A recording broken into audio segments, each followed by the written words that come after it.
Hello, everybody. Welcome. I'm Lisa Reichert. I am the Career and Professional Development Lead with People and Organization, part of Berkeley People and Culture, and so thrilled that you can join us here today for this Now Encore series, Dante and the Art of Work, Revitalizing Your Career Journey with the Divine Comedy. And this session, or a version of this session, was also presented at the Now Conference back in June, and we are thrilled that Nicole has generously offered her time to do a Now Encore series. And thank you, Nicole, for being here. Nicole serves as the Chief of Staff to Saul Perlmutter, the Professor of Physics and Nobel Laureate at UC Berkeley. And Nicole first read the Divine Comedy in college. And it was an experience so formative, it inspired her to pursue her master's degree in art and religion from the Graduate Theological Union. Her studies concentrate on the connections between the philosophical, historical, and aesthetic elements in Dante's works. And in the classroom, Nicole teaches in the Commedia as a liberation text where students can bring their personal experiences into dialogue with Dante's words for the benefit of their own lives and communities. Nicole has led workshops in this style at the San Francisco County Jail, the Incarnation Monastery, and the School for Applied Theology in the Bay Area. Nicole is also a member of the Education and Outreach Committee for the Dante Society of America. Nicole, thank you so much for being here and for sharing your passion and expertise about Dante's work and how we can apply this to our lives and our career. Thank you so much, Lisa, and thank you everyone who is here. I recognize a lot of the faces and I'm so happy to see you. And for those I don't recognize, welcome. We hope that today is going to be a rich experience for all of us. So as Lisa mentioned, my name is Nicole Pagano, and it's a pleasure to welcome you to Dante and the Art of Work, Revitalizing Your Career Journey with the Divine Comedy. It's my experience that the comedy addresses some of the most challenging questions we face as human beings. And I'm really excited to explore how this masterpiece can become a kind of friend for us in our working lives too. So I'm really grateful for this time that we can enjoy together while I share with you my favorite work of art. So let me just make sure my navigating is working all right on my end.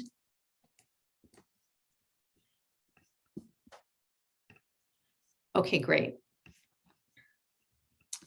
So today we're going to review and recap what we did in our last class, essentially. It builds, as Lisa said, on another Dante and the Art of Work workshop. And so I'll give a general overview of that and let you know where we left off and review with you what I like to call essential questions so that we as readers can interrogate the poem a little bit, can have a conversation with it so that we can thoughtfully approach the question of work in our professional and personal lives. So then I'll touch on the circumstances of our present day a bit before we move into the specific areas of Inferno, Purgatorio, and Paradiso. So in these brief encounters with each of these areas, we'll see how the poem treats themes related to challenge and loss, beginning with reflection and risk and grace in Inferno, and the clarification of personal intent in Purgatorio. And then we'll see how these arduous efforts resolve into creative flourishing in Paradiso. So all along, my goal for you is to come away with these very brief encounters with the poem, equipped with an additional set of essential questions that I hope will support you and offer you assurance on the wending path of our working lives, and maybe even into our personal lives too. So today I invite you to bring your creativity and fire up that right side of your brain, because we'll be using the power of creativity and this timeless poem and visual arts and story to bring new meaning to our working lives. So if I will invite your questions in the chat, and feel free to, well, we may pause too during various moments of the class, depending on how it unfolds. And then we'll have a wrap up just to bring everything together at the end.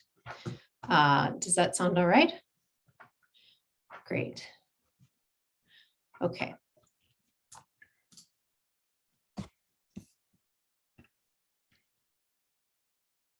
So for those of you who are learning about the comedy for the first time, I'd like to say a word about Dante's sources.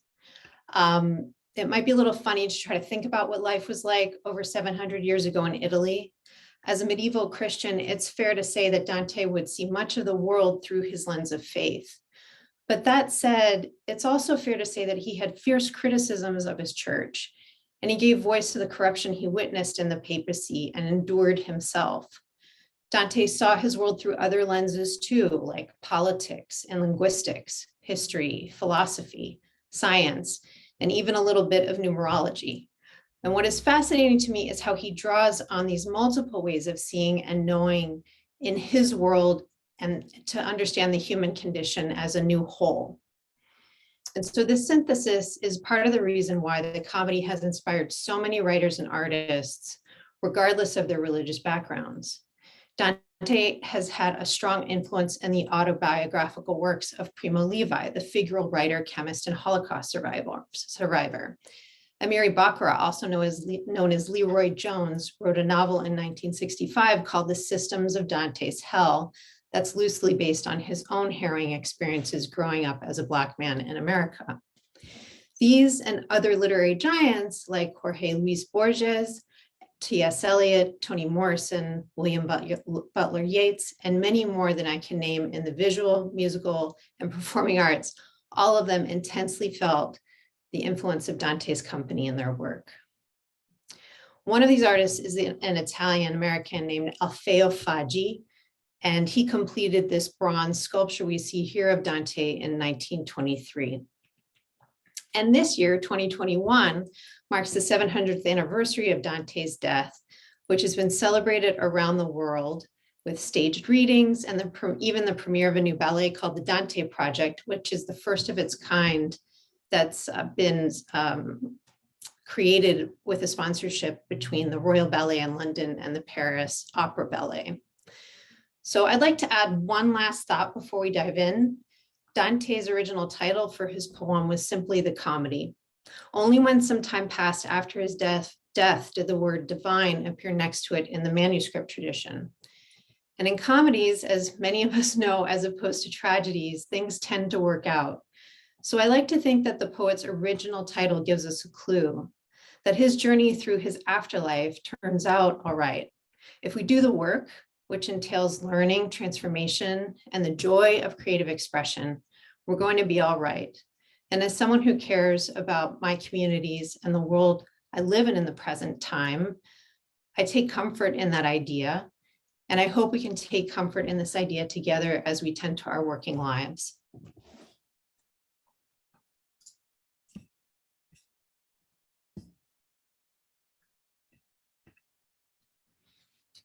So I just wanted to give a little bit of biographical and political background. Dante was born in Florence in 1265, and as a teenager, he was orphaned, and he assumed responsibilities of his father's estate. In his youth, he met a beautiful Florentine woman named Beatrice Portinari, who would later become his poetic muse, especially after she sadly too passed at a very young age. So without her, there'd be no Divine Comedy, nor his first book of lyric poems called La Vita Nuova. Dante went on to marry and have 4 children while he became a poet and politician of some standing in Florence. And eventually he was elected to one of the city's highest government offices.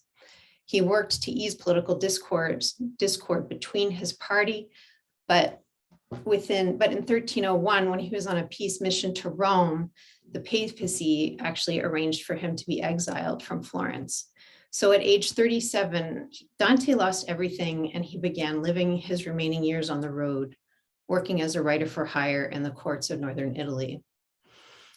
Now in the 13th century, life as an exile in Italy could be very brutal. And here's how one scholar describes what Dante would have seen outside of Florence's gates.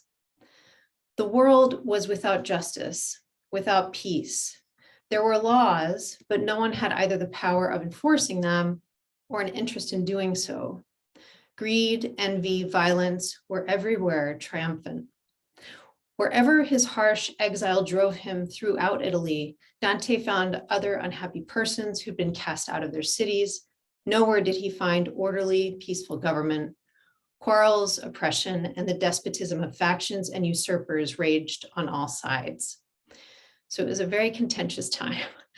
And, and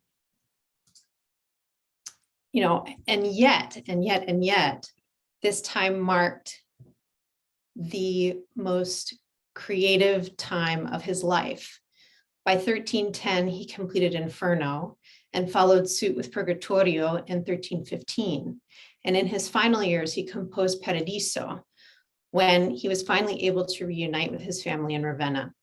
So the exile was arduous. It was extreme. It forced him to lose his family's property, lose the standing of his name in his community and his family.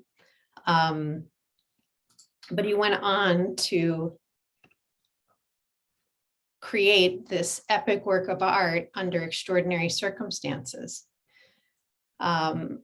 So it's of epic proportions, as I mentioned before, and it weaves in the themes of justice, love, faith, poetry, and self-knowledge into a unified whole. And he does this in his own rhyme scheme. Over 14,000 lines of poetry are in meter in the Commedia. And from these lines form 100 cantos that are organized into 3 terrains of the afterlife: Inferno, Purgatorio, and Paradiso. And it's interesting, I've heard another scholar, her name's Teolinda Barolini, she's out of Colombia and she's amazing. She describes Dante as writing himself out of exile with this poem, that he comes into a new life, a new sense of belonging. And I believe this sense of homecoming is a beautiful element that he offers his readers too. I mean, he almost defies time with writing this poem, being 700 years, and we're still reading it and learning from it. So this is the story of one man who's also named Dante, who finds himself lost and petrified in a dark wood. And over the course of a long journey, he overcomes his obstacles. It's the story of a student who has the incredible good fortune of finding his greatest teacher, Virgil. And it's the story of a person who's saved by a woman, Beatrice, who arranges his safe passage. And in a way I haven't fully appreciated, it's also the story about work, both in terms of the work Dante undertakes for his own liberation from the fear that keeps him half awake, and the many souls he meets along the way who desire the same thing for themselves. And I'd like to bring that sense of homecoming to the themes of work and the overwhelming challenges and overcoming challenges that Dante extends to his reader.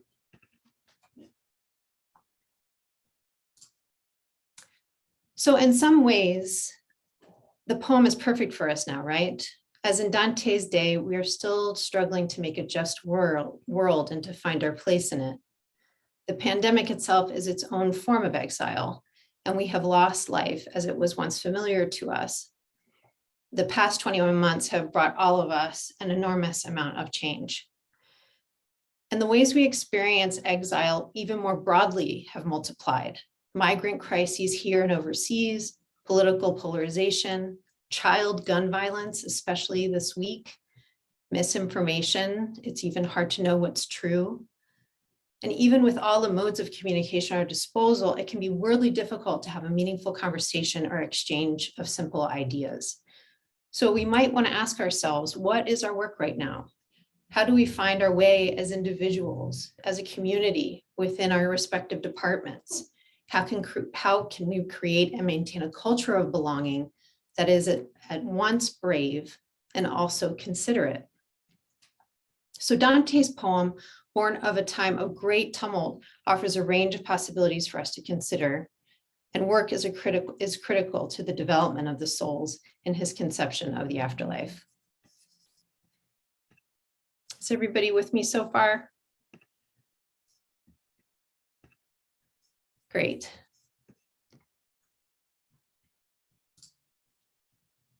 So this is what we did in the last workshop. We started at the beginning of the poem in the Dark Wood, where Dante finds himself having no idea how he got there or where he can go to escape certain catastrophe. The immortal first lines of his poem begin, Nel mezzo del cammin di nostra vita, mi ritrovai per una selva oscura, che la diritta via era smarrita. So in the middle of the journey of our life, I came to myself in a dark wood, for the straight way was lost.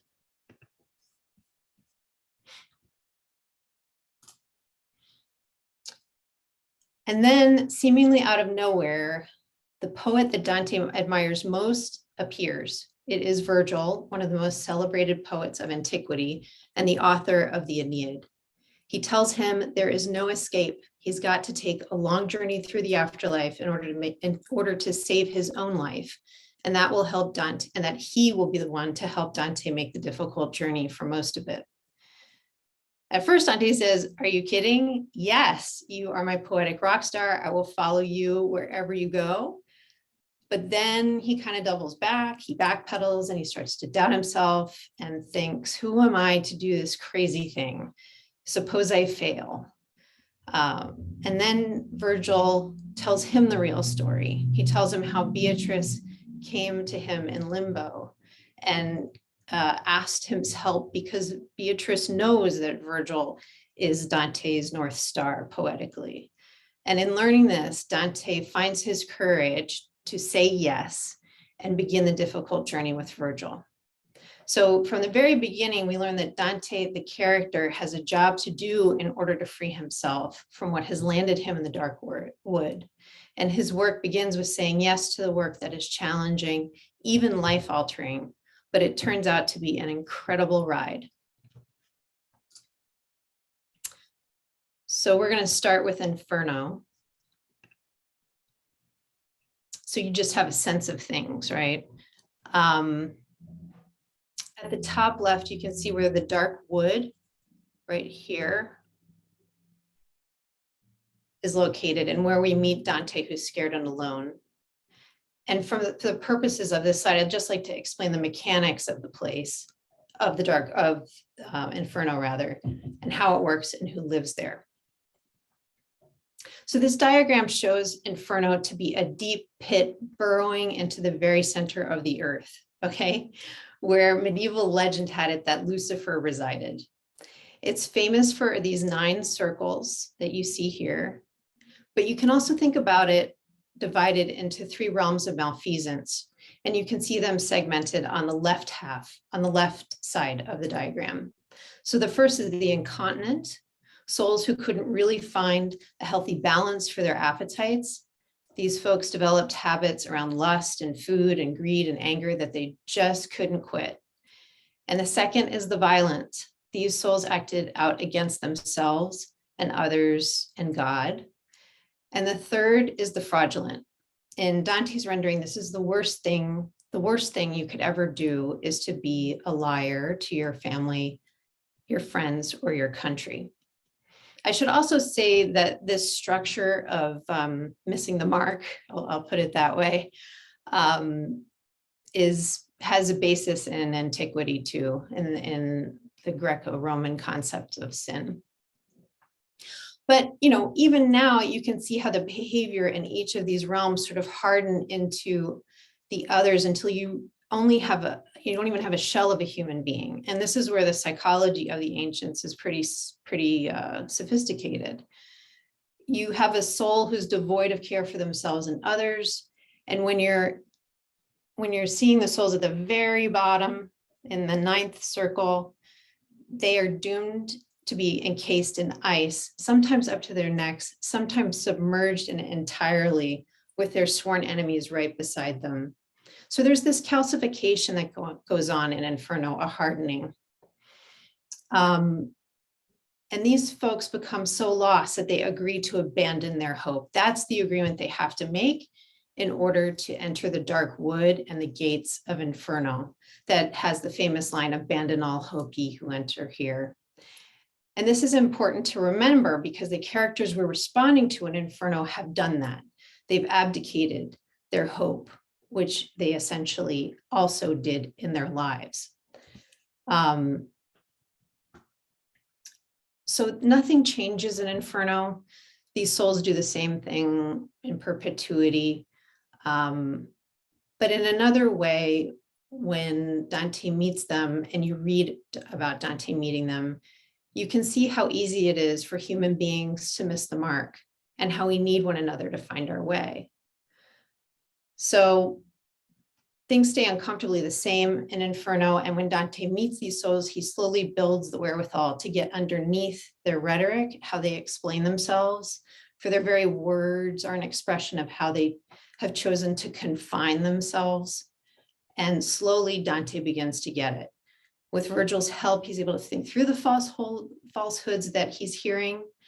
And with Virgil's support, he learns to interpret their testimony with more insight. And Dante recovers his capacity to think more clearly, which helps him cope with his own difficulty and fear. And as readers, we kind of do the same by proxy. So at the end of Inferno, he and Dante escape hell and arrive on the shores of purgatory. Is everybody with me? It's a lot of information to take in. Okay. Nicole, I have a question. Yeah. I'm just curious, how was Dante able to escape hell? Oh, actually, that's a great question. So here's Lucifer. And if Inferno is this, this big pit going to the center of the earth, the idea is that Lucifer's legs, at the bottom of Lucifer's legs, there's this tunnel that goes to the other side of the world. And in that process, you come out on this shore of water, and then that takes you to the mountain of purgatory. Does that help? So was it simply like a physical challenge, or was there something emotionally that he had to regain hope? Like how did he escape or transition through Inferno? Is there some kind of experience that he had to, or transformation that had to happen? You know, I think his development of his reason in Inferno with Virgil as he moves through these different realms is part of it. But the other part of it is that Beatrice has kind of sanctioned this voyage, this experience with her divine authority too. So there's both tremendous work and tremendous luck. But the transition from Inferno to Purgatorio isn't super emotional. That lake at the bottom of Inferno is a frozen lake.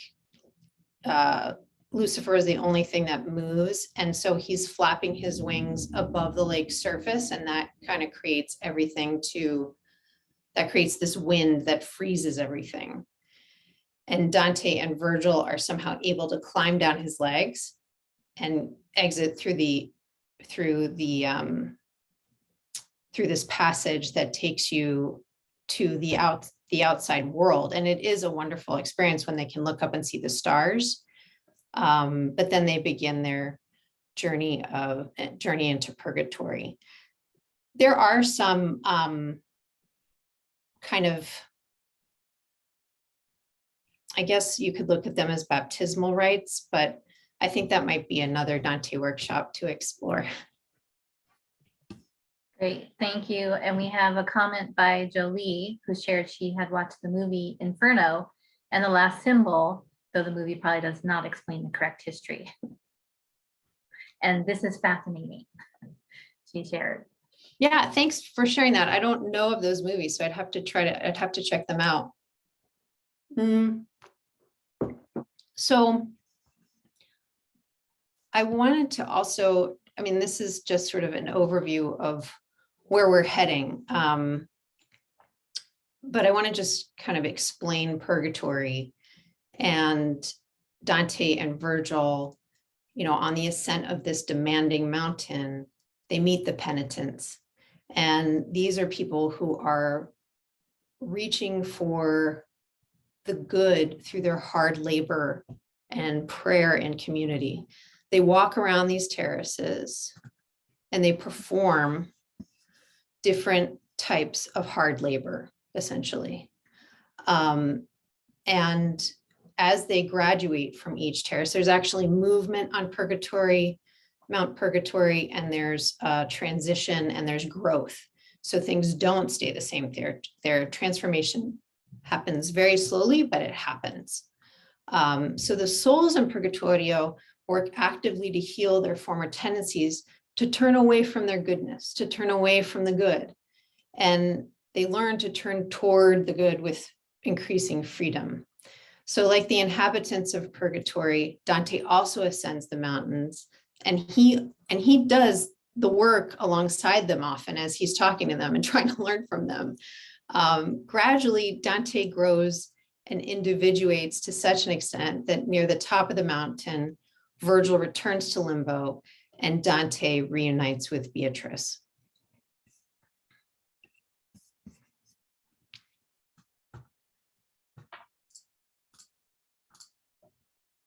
So after Beatrice and Dante reunite, they embark on this trip into outer space, or at least outer space as the medievals conceived it to be, with Earth at the center of the universe. They visit souls who inhabit the moon, and followed by Mercury and Venus, the Sun, Mars, Jupiter, Saturn, and then moving into the very rarefied air of the starry sphere and the crystalline sphere and the Empyrean. So eventually Dante experiences a beatific vision himself, where he sees the love that moves the sun and the other stars. And that's the final line of the Commedia. So in the heavenly spheres, souls find their place after graduating from the terraces of Purgatory. They land in a particular sphere of the heavens as bodies of light, and they glow more or less with their capacity to reflect divine love and joy. They know their place in the cosmos, and they can rest in that knowledge and their proximity to God. So like Purgatorio, the work here is more than an individual endeavor. Paradiso is a place of intense learning, and it is also a place of shared creativity. It is a place where music is produced. Multiple notes are held in beautiful harmonies in Paradiso, and parties who fiercely opposed one another on earth find a way to praise one another from a place of informed appreciation. And in its upper reaches, these light-bound souls can configure and reconfigure themselves into collective shapes, creating illumined forms of beauty and expression, and even language. So it's kind of like an early form of neon, right? Like these souls can configure themselves to say something together. There's a beautiful, whimsical freedom of expression held by the communities in Paradiso, and often it is so beautiful that our poet runs out of words. He runs out of ways to say how beautiful it is. And in approaching that ineffability, he leaves it to us, his readers, to imagine it, which is something I find kind of refreshing in our day and age. So with that, I'd like to take a moment and turn to one of my favorite paintings of Dante that brings Inferno, Purgatorio, and Paradiso into a single frame. Here, Dante holds his poem between the realms of his afterlife, which you can see here. Here is hell, the gates of hell, purgatory, and heaven. These are the spheres of heaven reaching and stretching over the sky. And this painting is called the Divine Comedy of Dante. It was painted by Domenico de Michelino in 1465 in celebration of Dante's 300th birthday, sorry. And, you know, considering we're celebrating the 700th anniversary of his death this year, you can see how he just never really goes away. But if we read this image more carefully from left to right, we can see the souls scurrying down their way into the woeful pit on the left. And behind Dante, you can see the souls performing their tasks on each terrace of Mount Purgatory. And these bluish bands across the sky are where the souls find a creative resting place. Dante is in the middle. He's nel mezzo, like the first two words of the poem, presenting his book to Florence, the city he lost in life. And one way to interpret this painting, made several centuries after Dante's death, is to see the poet transcending his circumstances, writing himself out of exile and showing his hometown that there's a lot to learn outside of its gates. But his work doesn't end there either. He's standing in the middle of the path that extends right out to the viewer, physically embodying those first words of the poem. And rather than finding himself in a dark wood off the straight path, Dante the poet, Dante the author, who has written himself back from exile, is firmly situated and ready for us to meet him there in the middle of these worlds, between the here and the hereafter. And that is what we did in the last workshop. We met Dante in the middle by exploring these essential questions.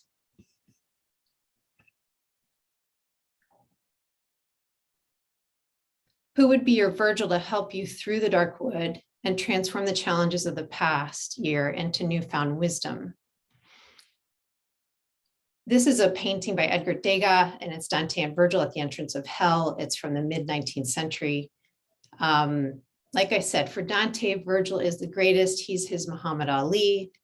And in our last class, we talked about who has taught you something invaluable, who would amaze you if they agreed to help you through an arduous time of learning, and who would be your source of wisdom.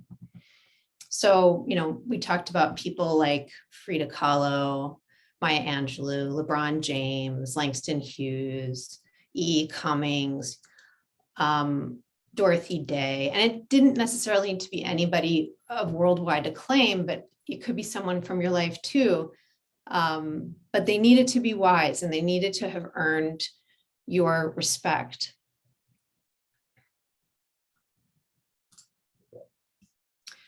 We then looked at the question, who would be your Beatrice? Who's the one who sees the singular promise in you?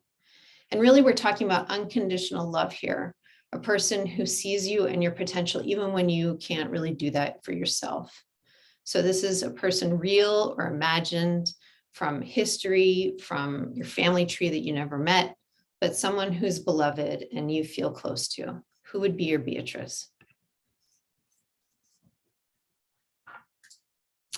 Then we wrapped up with these essential questions.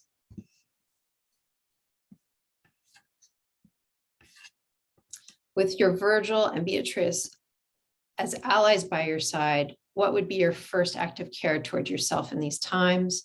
What would be your first act of courage for your career? And what would be your first act of generosity for the greater community of your colleagues in the UC community? So that's where we essentially ended up. But weirdly, this was also the time when Tyler Perry won the Academy Award. And he had a lot to say about the middle. In his speech, he said, I want to dedicate this award to anyone who wants to stand in the middle, because that's where the healing happens.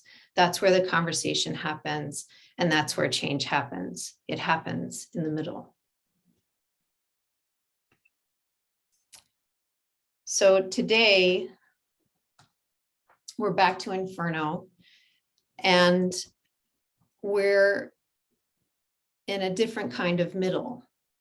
We're going to be looking at the fifth circle of Inferno, where the wrathful meets the river Styx, which Dante and Virgil must cross to make Dante's fated journey.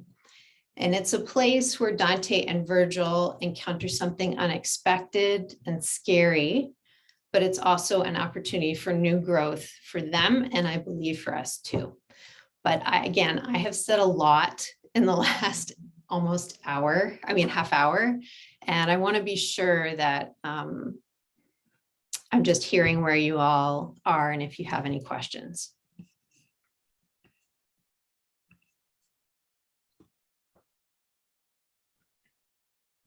Is everybody good? Can you just give me? Yeah, there are no additional questions in the chat yet. And feel Okay. free to unmute yourselves if you have a question or to share a question or a comment in the chat. And for those who might have joined after I had shared, the deck will be shared with everybody after the workshop. But we do have a question. So Denora is asking, is there any sense of how much time passed in the course of the poem? Oh, that's interesting. It's supposed to pass over the weekend of Easter. So it starts on Good Friday and ends on Easter Sunday of 1300, I think, which was a Jubilee year. But, you know, the time is rather like an accordion because you have to read, I mean, because the poem is the length that it is. It would be interesting if you tried to read it all at once and if it took you 3 days. So I hope that helps. Yeah, thanks for the question. Thanks for the question. Yeah. Okay, are we ready for the wrathful? Here he comes. Here it comes. Sorry, I'm just having trouble seeing this completely on my end. Okay. So I'll just share this translation with you. I should mention that Robert Durling and Ronald Martinez created this translation, and Oxford University Press published it. They were the books that were stacked on top of one another. And it's a terrific translation of if you want to just get started on Dante in any form. And if you do, let me know, and I'd gladly give you an earful. So in the fifth realm, we hear this: into the swamp called Styx goes this sad stream. They kept striking each other, and not only with hands, but with head and breast and feet, tearing each other apart with their teeth piece by piece. My kind master said, son, now behold the souls of those whom anger vanquished. I would have you believe too, as a certainty, that under the water are people who are sighing, making the water bubble at the surface, as your eye will tell you wherever it turns. Fixed in the mire, they say, we were gloomy in the sweet sun, in the sweet air that the sun makes glad, bearing within us the fumes of sullenness. Now, pardon me. Now we languish in the black slime. This hymn they gurgle in their throats, for they cannot fully form the words. So as Dante and Virgil pass relatively briefly through this scene, Virgil interprets the action so Dante can reflect on its meaning. And since they are both poets, it is notable that the human capacity for words and action are rendered mute. These souls are in a dark, muddy lake that leads to the river Styx, also known as the River of Sorrows. And we can only assume from some twist of fate or loss that these souls have been deformed to such an extent that they haven't been able to emerge and heal from them. As a result, they either duke it out above the water or they sink below and their words are reduced to a bubble. There was this concept in medieval times called acedia, or melancholy. And it seems to me that loss and grief are sincere challenges for us to face. And it's pertinent in our times too. And although these souls present somewhat of a ghoulish picture of rage and sullenness, there's a poignancy in them. They are faces of grief that have gone untended to the extent that the individual can no longer express itself coherently. It's taken over by them. And taken to these extremes, anger robs us of our capacity to see what is still good in our lives, even the gift of our very words. So here are a couple of images from that scene. This is Salvador Dali's rendering of it. It's called The Irascible. And it's a forceful expression of souls trapped in anger's grip. And the image expresses an embrace that is really anything but love.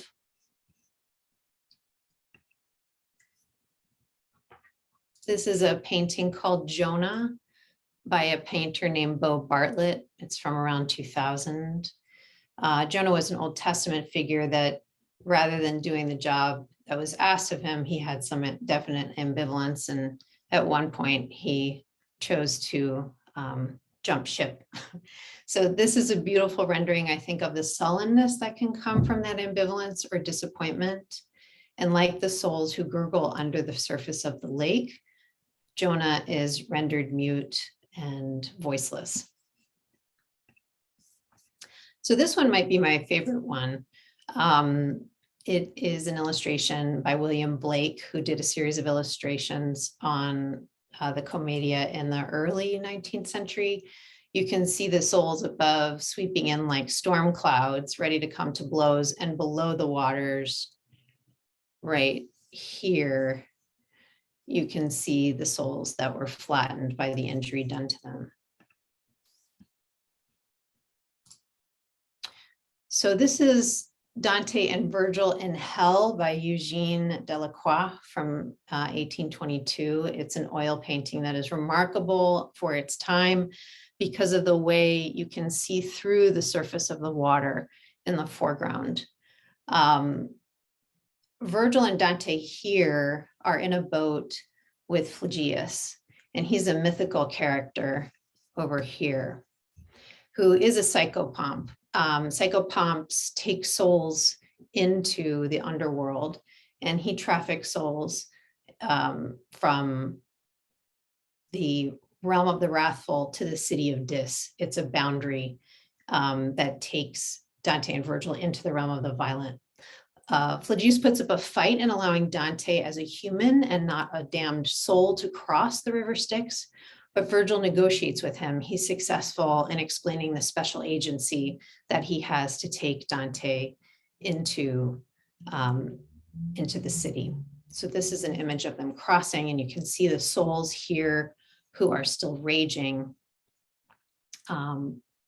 tearing themselves apart or listless in the water.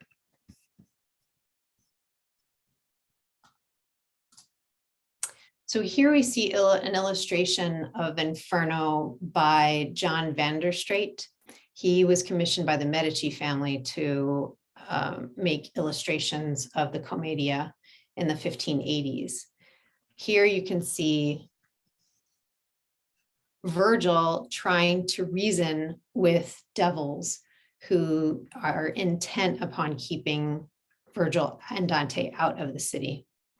And Dante is over here.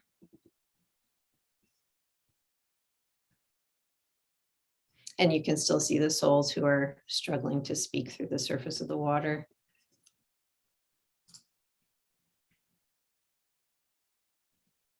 This kind of describes what's happening. So then they, the devils, restrained somewhat their disdain and said, "You, Virgil, come alone and send him, Dante, away, who so boldly entered this kingdom. Think, reader, if I became weak at the sound of those cursed words, for I did not believe I would ever return here." That's Dante speaking directly to us. And the Lord, Virgil, who had led me there, said, "Do not fear, for our passage no one can prevent. It is granted by such a one. But here await me and strengthen your weary spirit, feeding it with good hope, for I will not leave you in the underworld." Thus my sweet father goes off and abandons me there, and I remain in doubt, for yes and no quarrel in my head. I could not yet hear what he proffered them, but he hardly stood with them there before they vied to run back inside. And to me he said, "You, though I am angered, do not be dismayed, for I will overcome this test, however they scurry about inside to prevent it. And already on this side of it, there comes down the slope, passing through the circles without a guide, such a one that by him the city will be opened to us." So here you can see Dante sort of struggling with himself with the yes and the no. But there's so much to notice of what's happening here. These asides to the reader happen at regular intervals throughout the Commedia, about 7 in each canticle. And through those asides to the reader, you can form a sort of education, a formation of the reader that Dante very consciously wants the reader to have. It's a very generous act, or generous artistic act. So we're looking at Virgil's handling of the situation, consoling Dante first, telling him not to fear. He's clear about his anger, but he's not letting it overwhelm him. And he is still able to see the help that is coming that will guarantee their entry. So this stands in stark contrast with what we've seen so far in Inferno, and how the souls have succumbed to wrath and sullenness. But although, help is on the way, he and Dante are not out of danger. The Harpies make an appearance on top of the wall of the city of Dis, and Virgil anticipates that Medusa will be around the corner. So this is Medusa. This is Caravaggio's interpretation of Medusa from 1597. Medusa's rage was born of terrible abuse, and it rendered her sight capable of turning men into stone. So when her brood comes on the scene, Dante and Virgil's mission is in complete danger. So Virgil knows this. And not only does he tell Dante to turn away and cover his eyes, but he covers Dante's eyes too, because he just can't take that intensity of rage.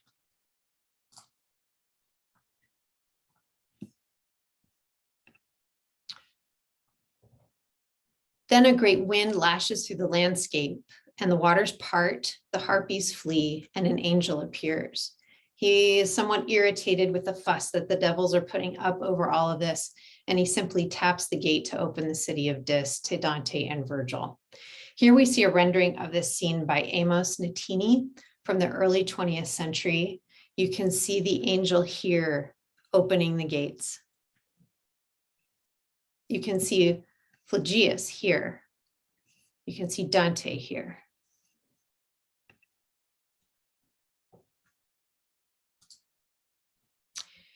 Here we have William Blake's version of this moment from the early 1800s in pen, ink, and watercolor and pencil. And this scene is pretty cinematic, right? But I'd like it to take a moment here to focus on this meditation on loss and its attending feelings of grief and anger. We have seen the prize fighters and the sulkers in the realm of the wrathful in Canto 7. And we have seen the hardball negotiations on the river crossing when Virgil and Dante were crossing the river Styx. And we've seen the obstructionist behavior of the devils at the gate, fiercely defending the status quo. And we have seen Virgil, the paragon of reason, never let go of Dante or his mission, even when things are not going according to plan. And we've seen Dante terrified to see his mentor as suddenly fallible, and yet he hangs in there too. Then we experience the existential threat of the harpies, who are also a depiction of unresolved grief and hurt. And we have seen Dante protect himself, and then Virgil protecting him too. And then comes this angel, as if on cue to save our protagonist from certain demise. He's kind of interesting, no messing around, just clear action, no time to waste. He seems to operate on a completely different plane. When he comes in, he's a little exasperated that he has to be there, but he taps on the door with his stick and opens the gates and makes the impossible possible.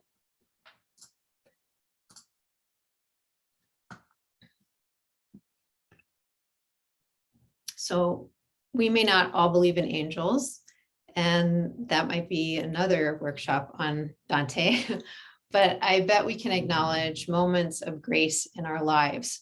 Those moments when we simply cannot believe our good luck and how easy something was that seemed impossible. If we are considering enlivening our work and our lives, when it is so easy to feel gobsmacked by what's happening in our world, it's worthwhile remembering that helpers are out there. We can rely on the goodness in ourselves and each other. And I like to call this a form of grace that's often right in front of us, but so easy to miss. And we have a choice to reflect on our losses and the challenges we face. We can risk being transformed by our courage to stay the course with tenacious friends at our side. And a literal or figurative angel or two can't hurt, right? So let's take a moment to respond to this idea.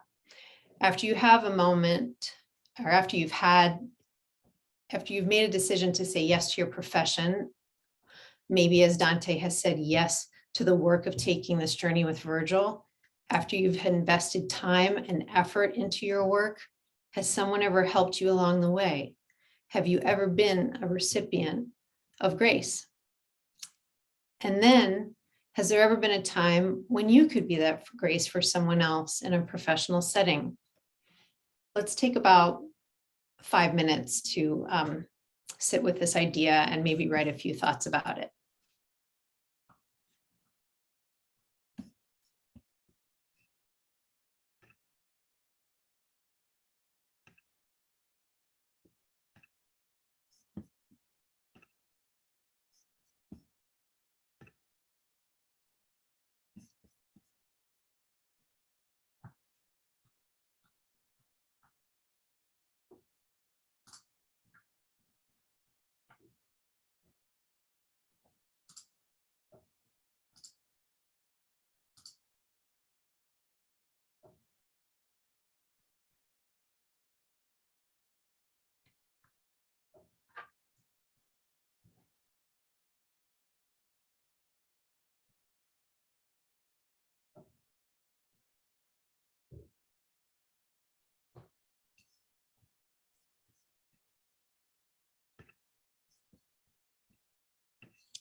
Since we're lucky to have the grace of a smaller group. So I wonder if there's anybody who's interested in sharing a time where they have felt like they were the beneficiary of someone's grace, or if they passed that grace to someone else.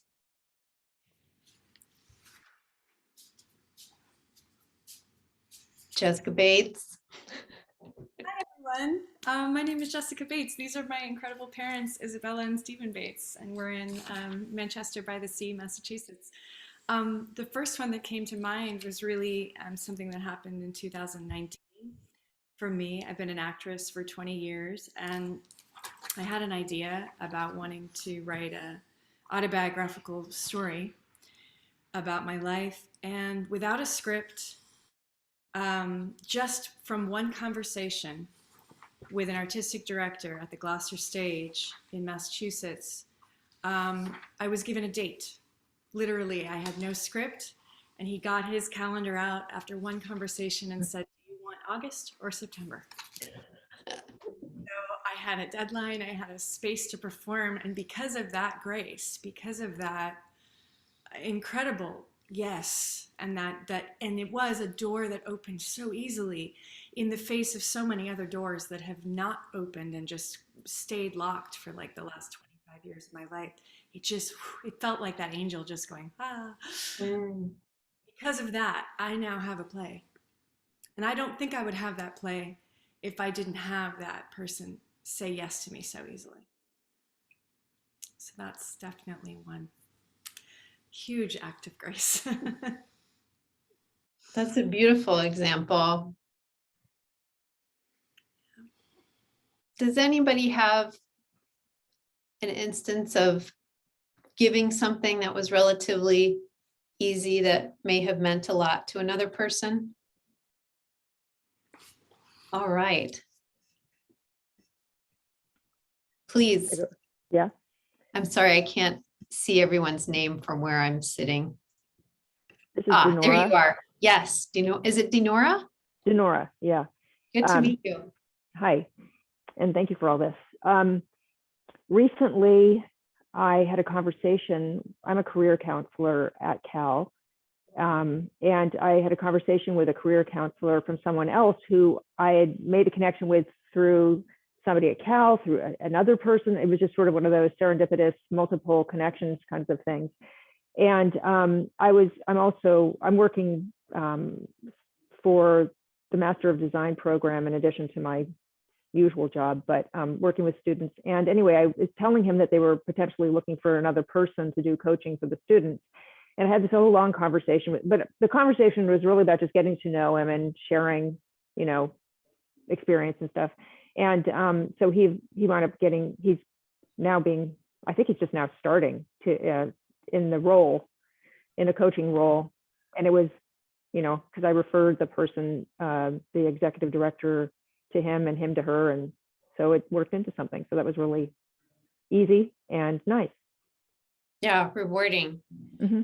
That's terrific. That's terrific. I mean, these kinds of things, I guess, could be summed up in business parlance as networking, but I think there's so much more too, right? Like when you're really getting to know a person, when you're really invested in their success, and when you can be the recipient of that too. There's nothing like it. All right, that's great. Thank you both so much for sharing that. Is there anybody else who'd like to share a moment of grace? Isabella. I've had the privilege of being a spiritual director and also a vocal coach for a long time in my life.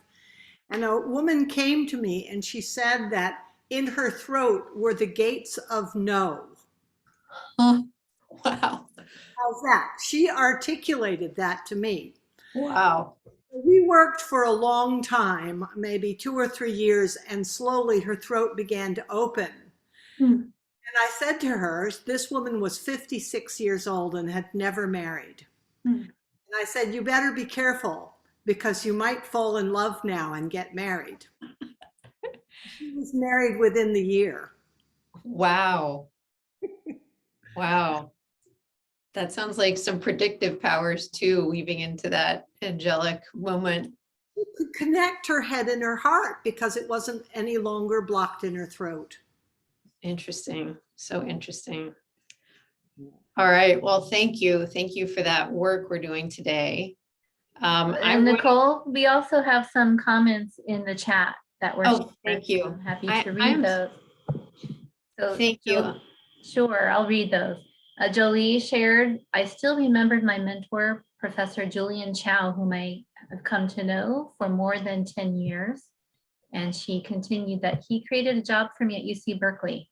And then I started my career journey and I've fallen in love ever since. Now I have a chance to provide job opportunities to 2 undergraduate students and want to mentor them. Very nice. That's beautiful. Yes. Thank you, Jolie. And then we have from Dione. Yes, Dione shared. Nice to see you again. Dione shared, yes, I did have an opportune moments where grace and angels were there to guide me, which is why I also believe that luck is no accident. Thank you for giving a different perspective. In addition, I would like to believe that I was their angel too. Great, great. Thank you. It's nice to learn more about all of you. All right, so we are on to purgatory. And we had all just talked about this, or I did a lot of talking about what purgatory is. But I'd also like to mention some healing elements that happen on the mountain.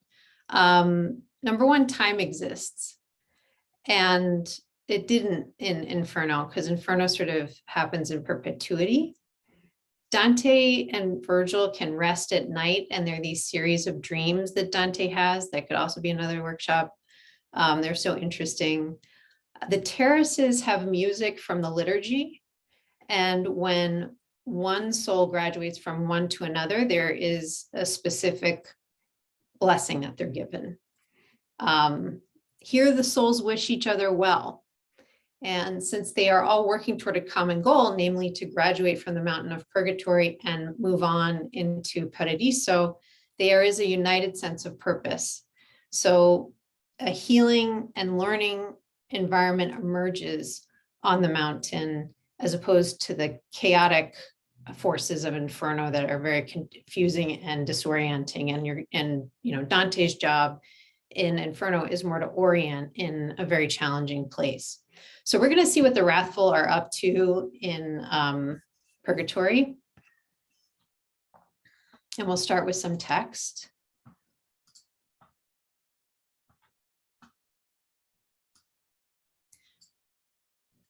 The darkness of hell never made so thick a veil to my sight as did the smoke that covered us there. So my wise and faithful escort drew near and offered me his shoulder. As a blind man goes after his guide so as not to be lost or collide with what might harm or even kill him, so did I walk through. Sorry, I'm having some trouble. The bitter and filthy air, listening to my leader who kept saying, "Take care not to be cut off from me." I heard voices, and each one was clearly praying for peace. Agnus Dei was their excordium. The same words came from all, and the same melody, so that all harmony appeared among them. "Are these spirits, Master, that I hear?" I said. And he said to me, "You hear true, and they go untying the knot of wrathfulness."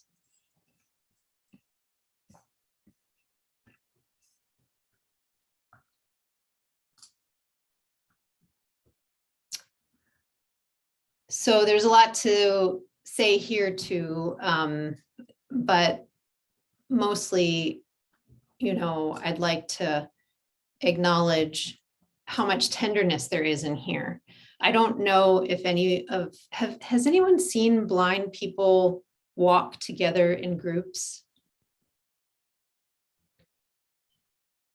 Yeah.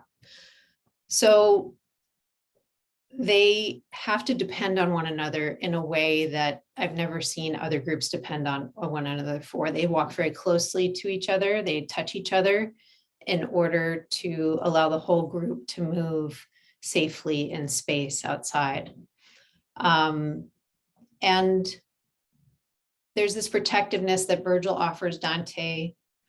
And because they're working their way around the terrace of the mountain, they really need to stay close together because they could fall off. And part of their work that they have to go through is to retrain their eyes. They are stuck in these clouds of smoke trying to find their way through. And they must lean on each other. They must cooperate with one another in order to do their work. So I wanted to play you a version of Agnus Dei that actually is from the 13th century. We can take a moment to listen to a little clip here, just so you can have a sense of it.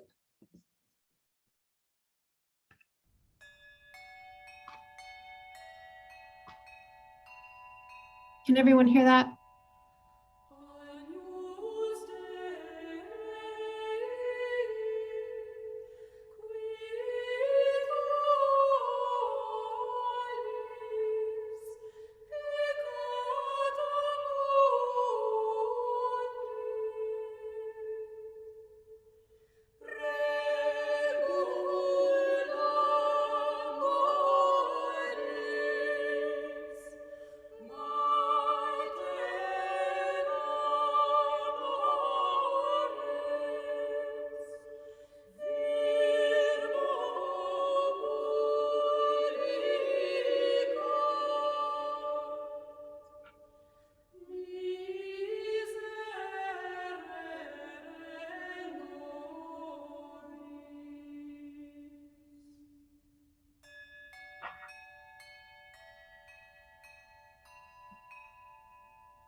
So that gives you just a sense of what they are incanting repeatedly in community with one another.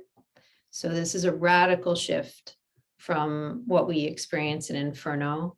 It is the good work of people who have a common aim in mind to heal from the grief and the loss and the anger that kept them bound in their lives on earth.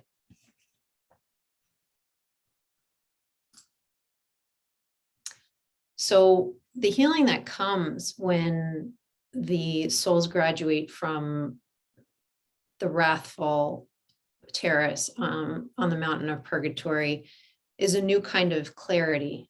And that clarity comes from, I would say, a concerted effort to listen, and to listen with your, literally with your ear, but then also just kind of what you're feeling kinetically outside of you.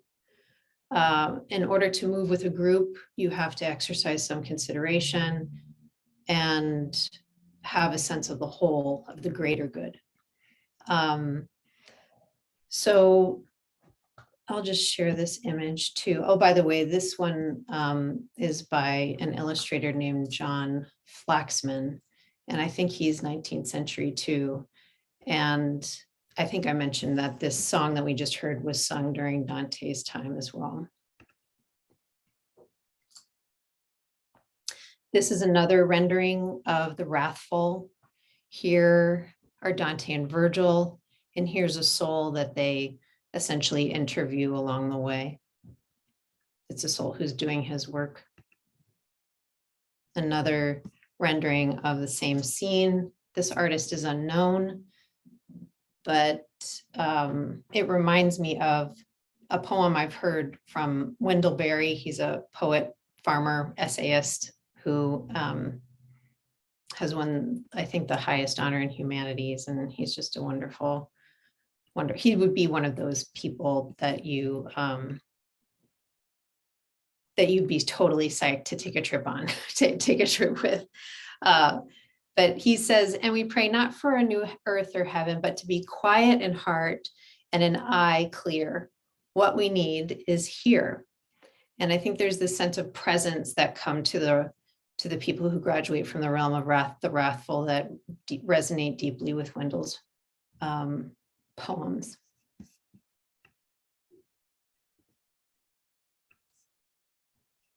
Thank you for all the kind feedback, Jolie. So here's our work for today with Purgatorio, and maybe we can try to just share our impressions as we move along. With that clarity comes a clarity of intention, right? Of being here, of being available now. So what challenges do we face that ask us to see with softer eyes, listen with attuned ears, and perhaps even sing with a harmonizing voice?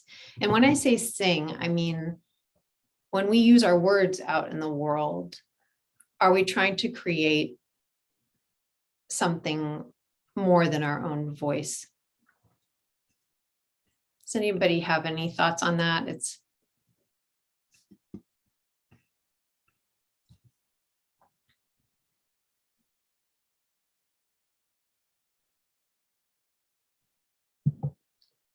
I'll share just what comes to mind for me about seeing with softer eyes is just really being open to other people's opinions, especially politically. Definitely. Yeah, that's a great example.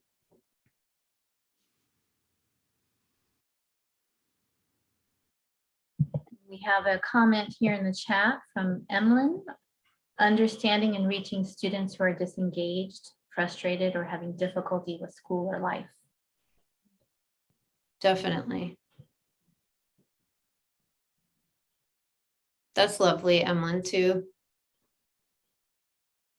Yeah, I mean, there's this kind of well that we have to kind of keep clearing, right? So that we can make space for other people, for their presence to emerge into our lives. And I think there's a gentleness that can come that really is counter to the force that anger can bear. Stephen, did you have, oh, did you have something you wanted to say? Hi. Right. Go ahead.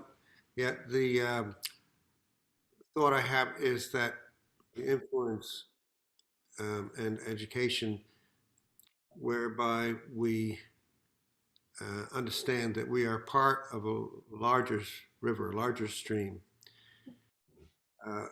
is the means by which, once we do join that stream, then what can be called our true individuality is revealed. And that without the larger stream of partial sense, this is talk a lot about this higher self and stuff and the lower self and all that. But what I mean is that the so-called higher self is actually possible when we're joining the larger stream, and that it's not really the breaking away or the dilution of individuality. It's the opposite. That when the larger stream is jumped into, powerful individuality comes out of it. Mm-hmm. Mm-hmm. To me, that's freedom. So I don't mind the paradox. Thank you. Thank you. And Jolie, I see that. Nice. The College of Engineering, that's great. You're learning about attentive listening and empathy. It really makes a big difference. So that's some good work that we can think about on our professional lives too.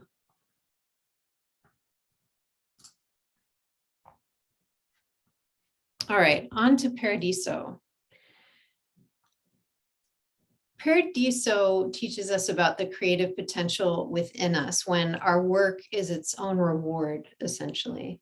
The scholars and theologians in the Planet of the Sun delight in knowing one another, and Dante delights in his voyage with Beatrice as his guide.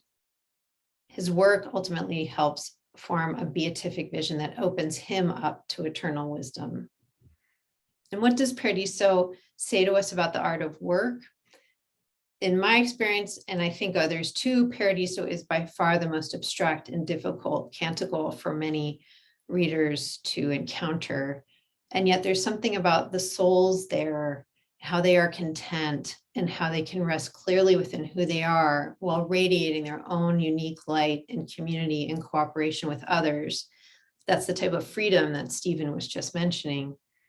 There's that freedom of expression that creates the astonishing images, sounds, and ideas that I mentioned sort of at the top of our class today.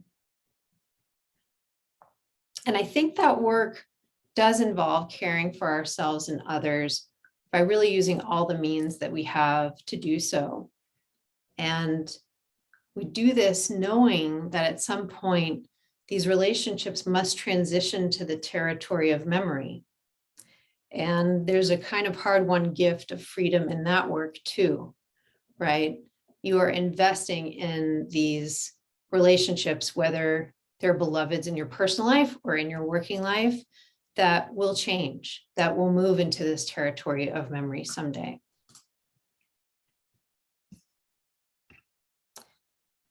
This is Gustave Doré's depiction of the sphere of the sun in Paradiso.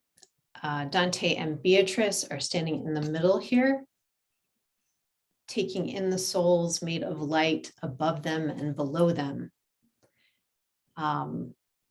Here, Dante has placed some of the most influential intellectuals in medieval history, forming two circles around one another. These are souls who would have been vehemently opposed philosophically or religiously to one another on earth. And here they quite literally sing each other's praises. And it's praise sung from a deep understanding and appreciation of one another, a fluency, if you like, with the other person's life and experience, while expressing rare humility about their own point of view. They dance in a reel with two circles moving in opposite directions, so everyone can see one another fully as they dance.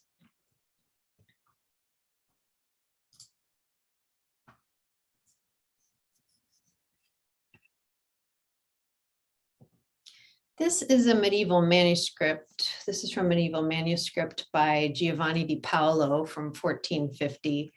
And here we see one of the inhabitants of the sun, Saint Bonaventure, who was a Franciscan, basically say hello to the other heavy hitters in the realm of the sun. Typically, when you're reading one of these medieval illustrations, you do move from left to right. So Bonaventure is greeting Dante and Beatrice here. The rays of the sun are shining on these theologians and philosophers. So the action sort of takes place from left to right, generally with these kinds of illustrations.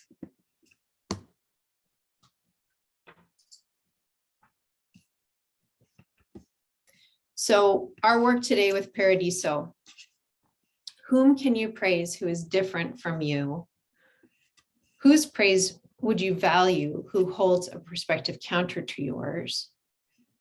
And what creative new middle does this work invite into conversations that we may otherwise avoid or cut off if they become too, tense?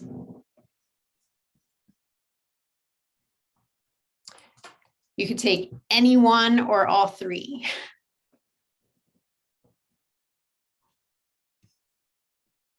But I really welcome your thoughts on this piece, because this is where the work is challenging, because our times are so split. We feel so split from one another in terms of, like I said at the beginning, being able to even have a simple conversation. But we do get back to that middle that Tyler Perry was talking about and that Dante talks about.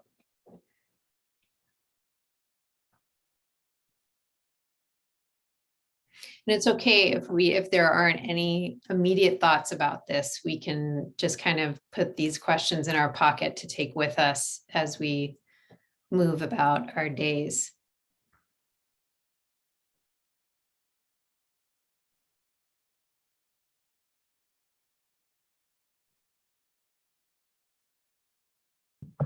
We have a comment from Jolie who shared our sponsor is from China. Oh, interesting. Is your sponsor from China for the, oh, okay. Oh, interesting. Okay. And she shared more. She says, and our working styles are different, but they are very efficient and proactive and professional. Yeah, there's something about holding up someone's alterity, right? Like someone else's different, the difference, and how different a person is too. And maybe that's found in that stream of freedom that Stephen mentioned. But I feel like if you can celebrate the alterity bound in relationship that is caring and attentive, then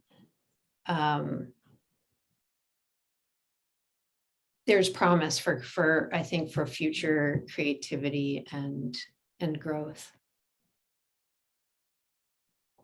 And Jolie added that, so I am like a bridge between China and Citrus Health. So use a few social media to continue communications. Besides emails, we use WeChat, similar to WhatsApp. Okay. All right, thank you, Jolie. I'm gonna just take a moment to share this quote from Rilke that a friend of mine shared with me, and it kind of speaks to the work that we were trying to do today. We have no reason to mistrust our world, for it is not against us. Has it terrors? They are our terrors. Has it abysses? Those abysses belong to us. Our dangers at hand, we must try to love them. And if only we arrange our life according to that principle which counsels us that we must always hold to the difficult, then that which now still seems to us the most alien will become what we most trust and find most faithful. How should we be able to forget those myths that are at the beginning of all peoples, the myths about dragons that at the last moment turn into princesses? Perhaps all of the dragons of our lives are princesses who are only waiting to see us once beautiful and brave. Perhaps everything terrible is in its deepest being, something helpless that wants help from us.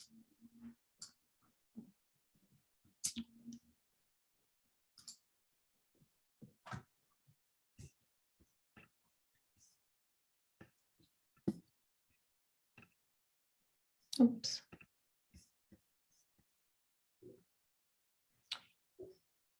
So another invitation for creative flourishing in Paradiso is to kind of remember your team of inspirators. I'll call them people who inspire your inspirators.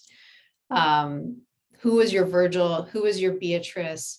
And with all that we've learned today through learning to face and turn toward our grief and the anger that can encrust it and harden it and move through it.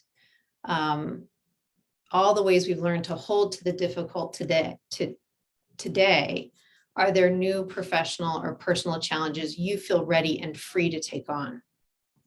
That's something to just take with you. I want to just round it out by showing you this image. This is called the Delightful Mount from Salvador Dali and his wood engravings from the 50s and 60s. And here we return to Dante after he steps off the straight way. And sometimes finding our direction in life and work, we come to see a dark wood. Sometimes we have a stroke of luck. And sometimes we're asked to be creative in ways we couldn't have ever imagined. In each case, we have options. We can go to the people we recognize as our Virgils, as our Beatrices, and even strangers might be willing to lend a hand. And we also have the goodness within ourselves as we transform our dragons into truly wonderful work. So with that, I want to thank you for your presence this morning and this opportunity to share Dante with you in this way and in this special context of the Now Encore series. Thank you again, Lisa, for this opportunity and everyone for coming. Are there any questions or comments before we wind up in the next few minutes here?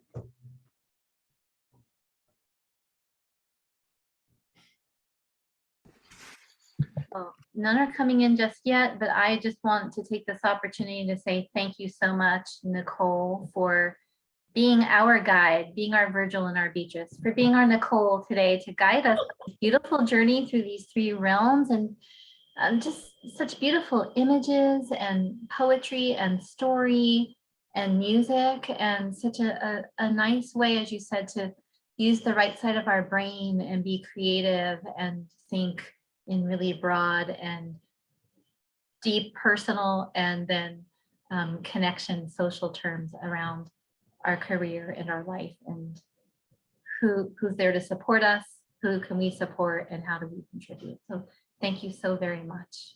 Oh, it's my entire pleasure. And anytime anybody wants to be in touch about these ideas, I'm more than happy to continue the conversation and meet in the middle. Well, thank you. And thank you to everybody who is here today to be part of this journey, this experience. And we have some nice comments coming in.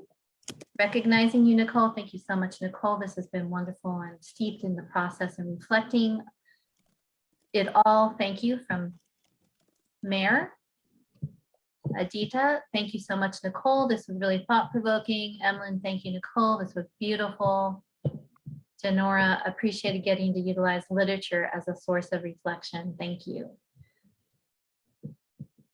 And I will also, I'm going to stop recording right here. So if people have specific questions that they'd like to ask after we stop the recording, they can do so.